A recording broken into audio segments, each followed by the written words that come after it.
So, Ruby, you're having a good time here?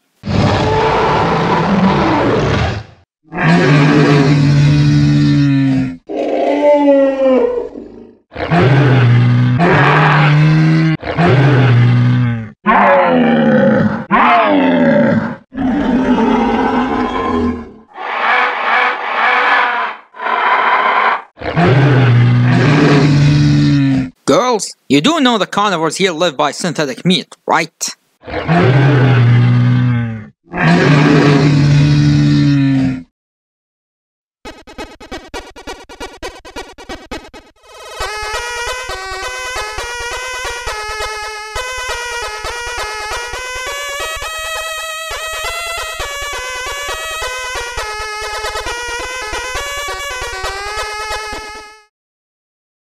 Greetings everyone, Shinobi03 is here.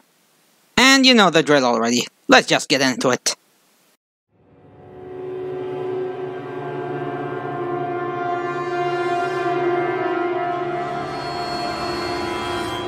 Critic! What the hell? Sorry, I just had a night meme. Night meme? Seriously? Well, seeing how nobody else used it elsewhere, then we can add this to the list of his forced memes that didn't go anywhere. A what? A night meme, something you swear you're never gonna do again, but then it works its way into your subconscious so it keeps popping up. Yikes! When Rob of all people react to your jokes with that face, then you have a serious issue. Hello, I'm the Nostalgia Critic guy. Remember it so you don't have to. Once upon a time there was an awesome movie called Jurassic Park. Then it gave birth to a shitty sequel called The Lost World. I don't think so. Keep telling yourself that. And then that gave birth to The Lost Cause, Jurassic Park 3.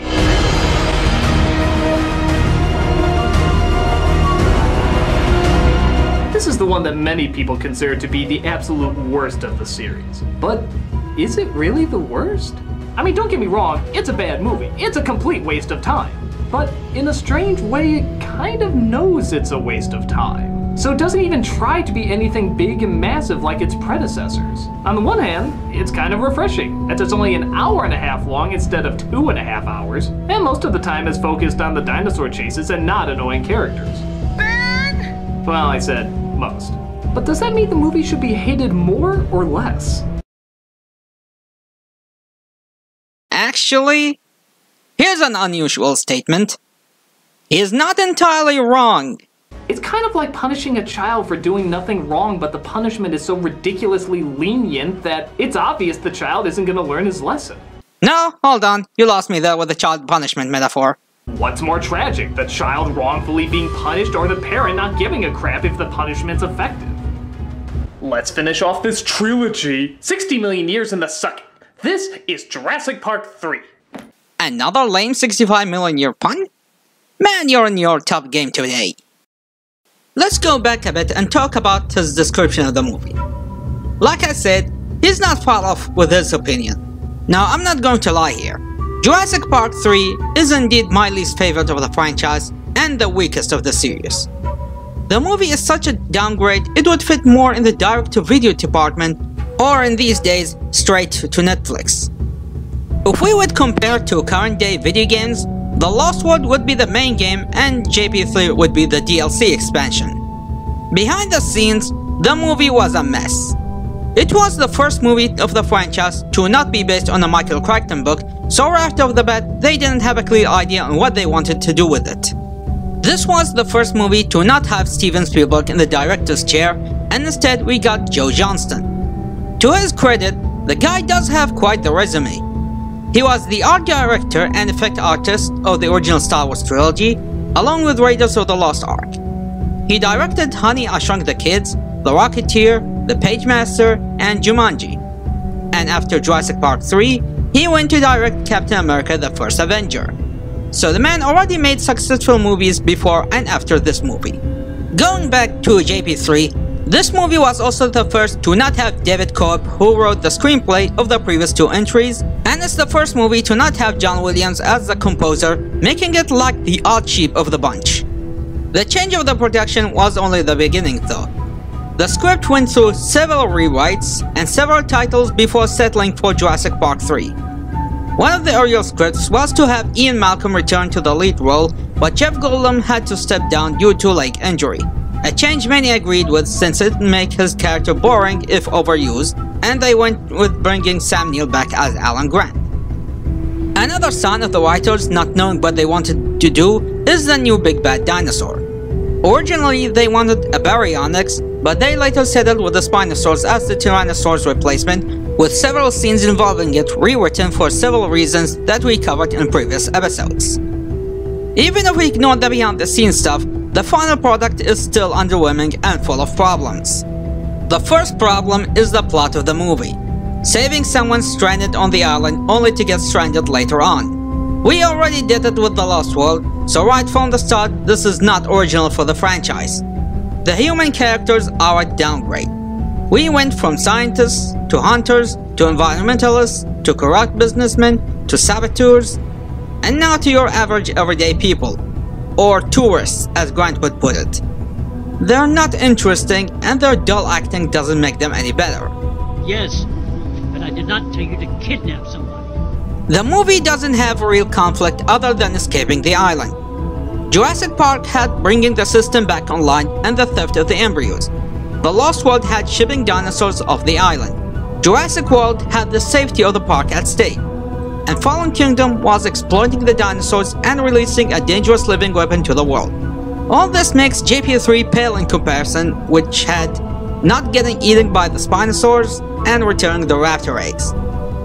Another issue that makes this movie falls flat next to the rest of the movies is lack of a theme.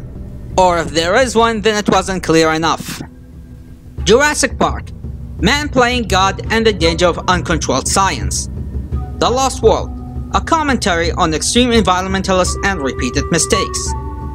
Jurassic World, a subtle commentary on the movie industry and sequel marketing. Fallen Kingdom, a culminative of all previously mentioned themes in one. Jurassic Park 3, what exactly is it about? The difference between astronauts and astronomers? Parenthood? What exactly? And of course, there are other writing issues within the movie that makes a jarring tone and having things too contrived even when compared to the previous entries. So, since I've just wasted your time explaining all the problems this movie had and why I'm not fond of it, that means I'm going to go easy on the dumbass critic this time, right? Nope! A mistake is still a mistake, and bad jokes are still bad jokes. I'm not pulling my punch just because it's a movie I'm not that fond of. It begins with a kid paragliding with some tour guides along the island from the second film that's apparently restricted. And in case that wasn't clear for all the kindergartners this movie was made for, they write it in big cartoon letters to clarify. Thank you. Why don't you just spell it out a little bit more in case we're too stupid to follow?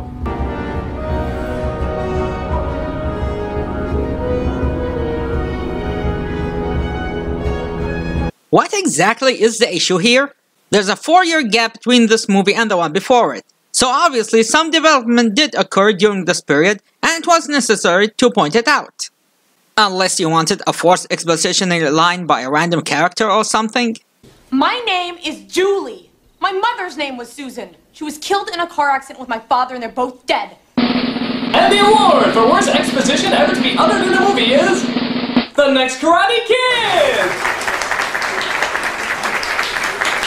You suck! So, yeah, the movie's pretty much emphasizing you'd have to be a goddamn idiot to go here, so we see some goddamn idiots who decide to go here. My thoughts exactly. This leads us to Dr. Grant, a man who says he has no interest in returning to Jurassic Park unless he's paid a shit ton of money. He's played by Sam Neill, a man who says he has no interest in returning to Jurassic Park unless he's paid a shit ton of money. Hey, can't fault good casting. We see what absolutely nobody wanted to see. Dr. Grant and Dr. Sattler completely split up as she decided to have a family with someone else. Oh yeah, you nailed that one, movie. That's exactly what everybody was hoping was going to happen by the end of the first film. Just like Tommy Lee Jones splitting up with his wife in Men in Black 2, or the orphanage being shut down in Blues Brothers 2000, or all the supporting characters being killed in Alien 3. You made one of the most likable elements in the previous film mean completely nothing.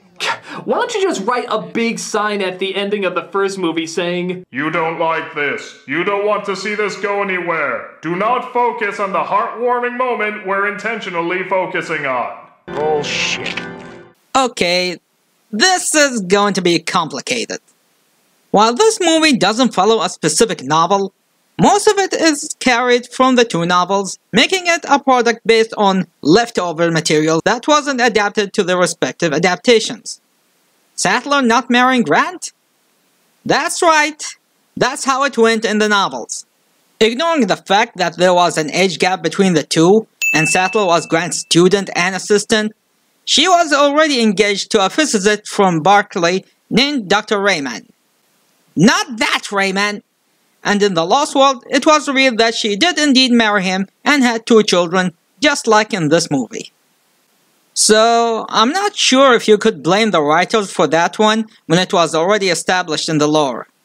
And like I said in my Jurassic Park video, I didn't see the relationship as romantic, so it didn't really bother me here. But okay, let's say they were involved. Why did they split up? Well, this is my personal theory. Ellie is the one who broke up with Grant. Why? Simple. She had PTSD from her experience with the raptors on Jurassic Park. She tried to move on with her life and forget about that experience, while Grant wanted to keep going with his raptor studies in paleontology. Let's face it, Grant is too proud of himself being a traditional paleontologist, and he wouldn't let go of his lifestyle any day soon, even if it meant breaking up with his lover. And obviously, when your supposed boyfriend finds joy in the things that try to kill you, and let's say he kept reminding her about it, she couldn't handle it anymore and she called it quits. If Grant won't leave his raptors behind, she can't stay with him any longer and will find someone else to not remind her of her near-death experience. Now obviously, seeing that she had 2 kids, it means it's been years since they last saw each other, but based on their conversation, it seemed like her interest is back to how it used to be before the incident. Now yes, she still said that she tries to forget the raptors, but she still joined in Grant's interest, so if anything, she did get over it by this time if she's working on something involving a quote from Jack Horner. The even stranger thing is, they still have chemistry. When they talk, I want to see them together. I want to see them figure out dinosaur shit. To their credit, they didn't make them divorced couple, because if they did, that would make their conversations even more weird and make you question why they split up anyway. If you want an example of that, go watch The Possession. It's basically The Exorcist but with Jewish faith instead of Christian. But the relationship of the main divorced couple made me tilt my head questioning why they are even divorced if they're still acting like a couple. But nope, his girlfriend in this movie is replaced by this guy, Billy, played by Castor Troy's brother from Face Off. And this time, instead of focusing on swapping faces, he's focusing on swapping raptor voices. As, get this, they recreate a raptor's vocal chamber, so they can flawlessly recreate a raptor's call. Seeing how current medical advances in technology to the point of recreating 3D scans of dead faces and the advent of 3D printers, this doesn't sound far-fetched. And if we're talking strictly within paleontology, if they were able to recreate dinosaur brain models based on their brain cases, I can totally see them replicating vocal chambers. Hell, there are current studies and videos speculating how dinosaurs would sound like based on animals with similar structures as they are. Reminder, this movie was released in 2001.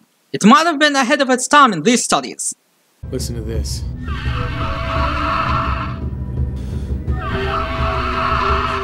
Yeah, I'm sure that's how it works.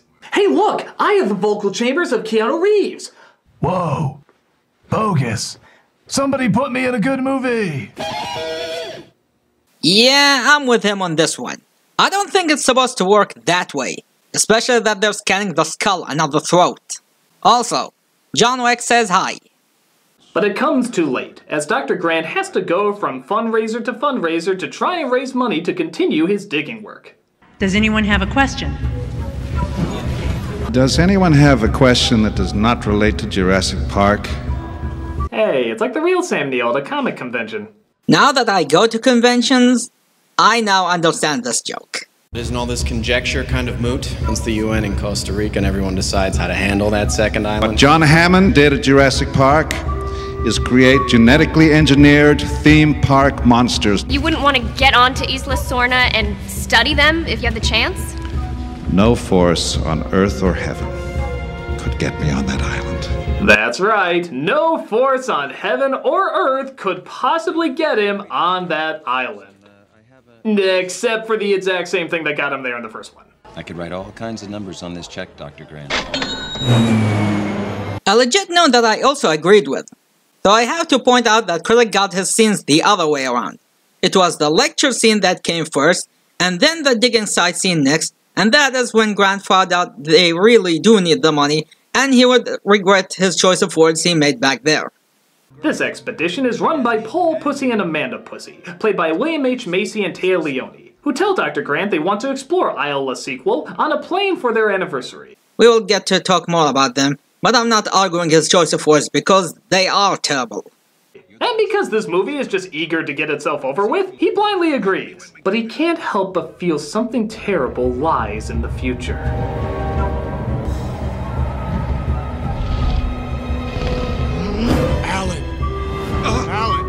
And that was our first big scare, everybody. A prehistoric version of the Muppet Show.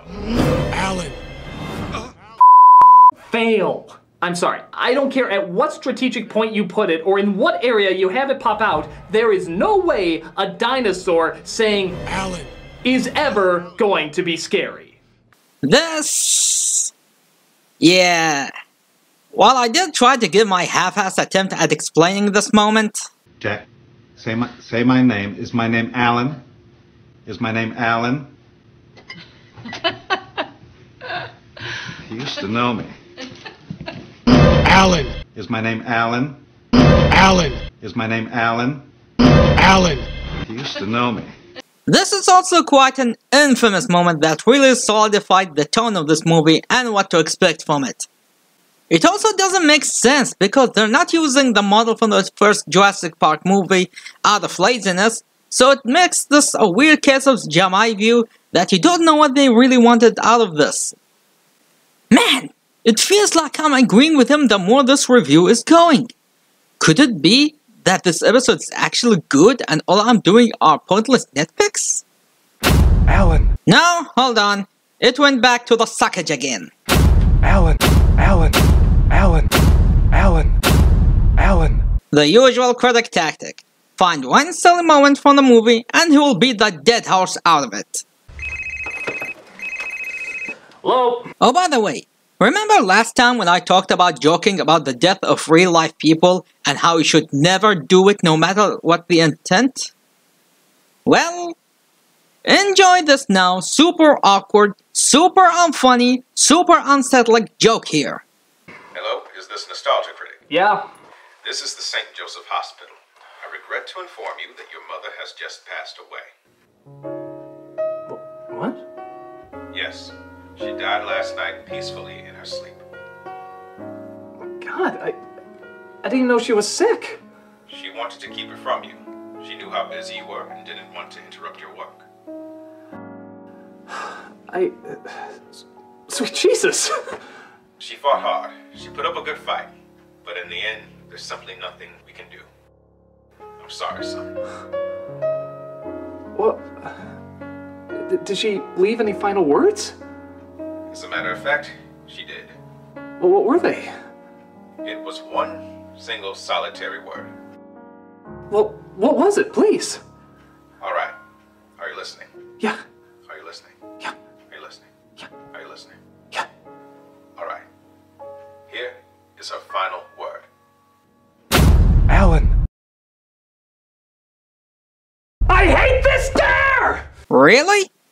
Then maybe, just maybe, don't overuse it again, you idiot! You can't keep a meme alive by just repeating it over and over. You have to do something different with it or have it infrequent enough that nobody minds the reference. I look down below, you'll see the leftover animation from The Land Before Time 6.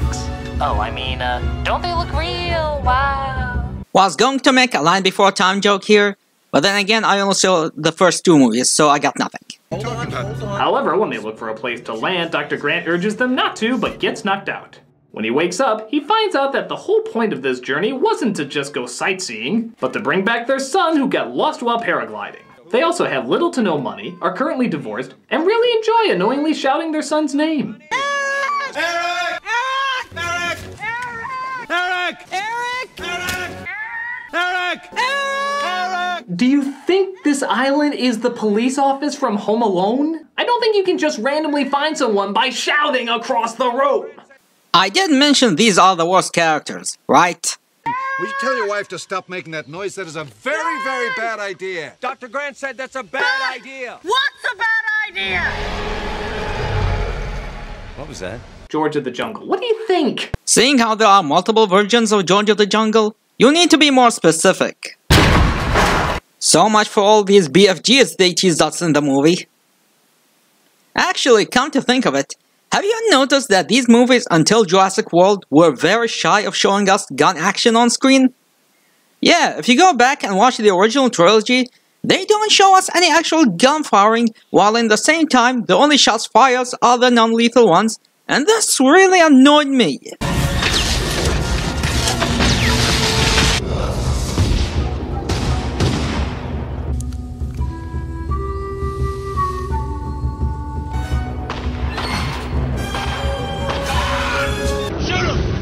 Just protecting their baby, so am I.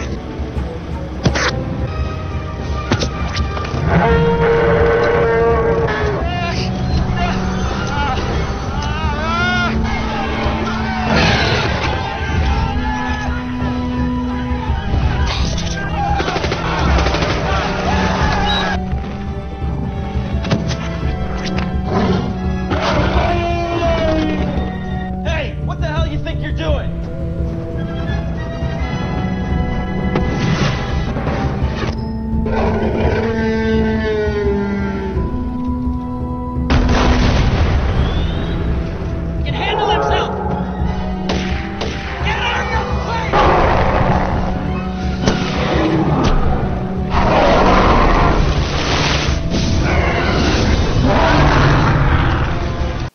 Video games went ahead to clarify that you're not killing the dinosaurs and you're using tranquilizer shots. Yeah, right.